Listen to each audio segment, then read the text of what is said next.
Bonjour à toutes et à tous, ici Salif Sangaré sur AES Media. Les tensions entre la Russie et l'OTAN continuent de s'intensifier. La ministre lituanienne de la Défense, Dovilė Šakalienė, a déclaré que l'Alliance devrait abattre les avions russes qui violent son espace aérien.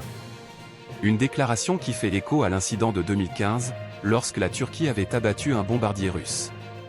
Cette prise de position fait suite à une accusation de l'Estonie, pays voisin de la Lituanie et membre de l'OTAN, qui affirme que 3 avions militaires russes ont violé son espace aérien pendant 12 minutes. Tallinn a qualifié cet incident d'incursion sans précédent et a demandé des consultations d'urgence avec ses alliés au titre de l'article 4 du traité de l'OTAN.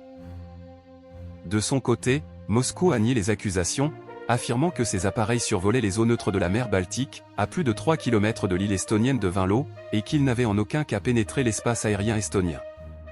Dovilė Šakalienė a réagi sur le réseau social X, estimant que la Russie teste les frontières de l'OTAN et que l'Alliance doit montrer qu'elle est prête à répondre fermement. Nous devons être sérieux, a-t-elle déclaré, ajoutant que la Turquie avait montré la voie il y a 10 ans.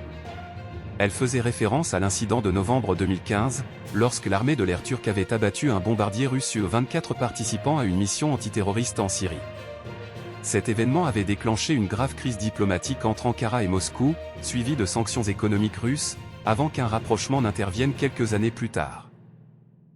La porte-parole du ministère russe des Affaires étrangères, Maria Zakharova, a tourné en dérision les propos de la ministre lituanienne, estimant qu'elle n'avait fait que démontrer ses propres phobies et l'invitant à mieux se former dans son domaine professionnel. Pour Moscou, ces déclarations ne font qu'attiser inutilement les tensions et risquent d'entraîner des conséquences imprévisibles en cas d'escalade militaire.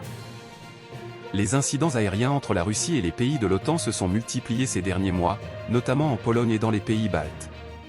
Ces États réclament un renforcement de la présence militaire de l'Alliance sur leur territoire pour dissuader toute nouvelle incursion.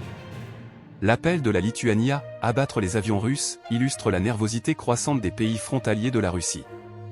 Cependant, une telle mesure comporterait un risque considérable d'escalade, comme l'a montré l'exemple turc en 2015.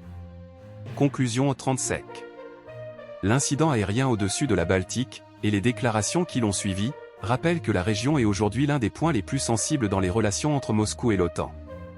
La situation reste sous haute surveillance, et chaque nouvelle provocation pourrait déclencher une réaction en chaîne aux conséquences potentiellement graves. Merci de nous suivre sur AES Media. Abonnez-vous, partagez cette vidéo et restez informés de toutes les évolutions de cette crise internationale.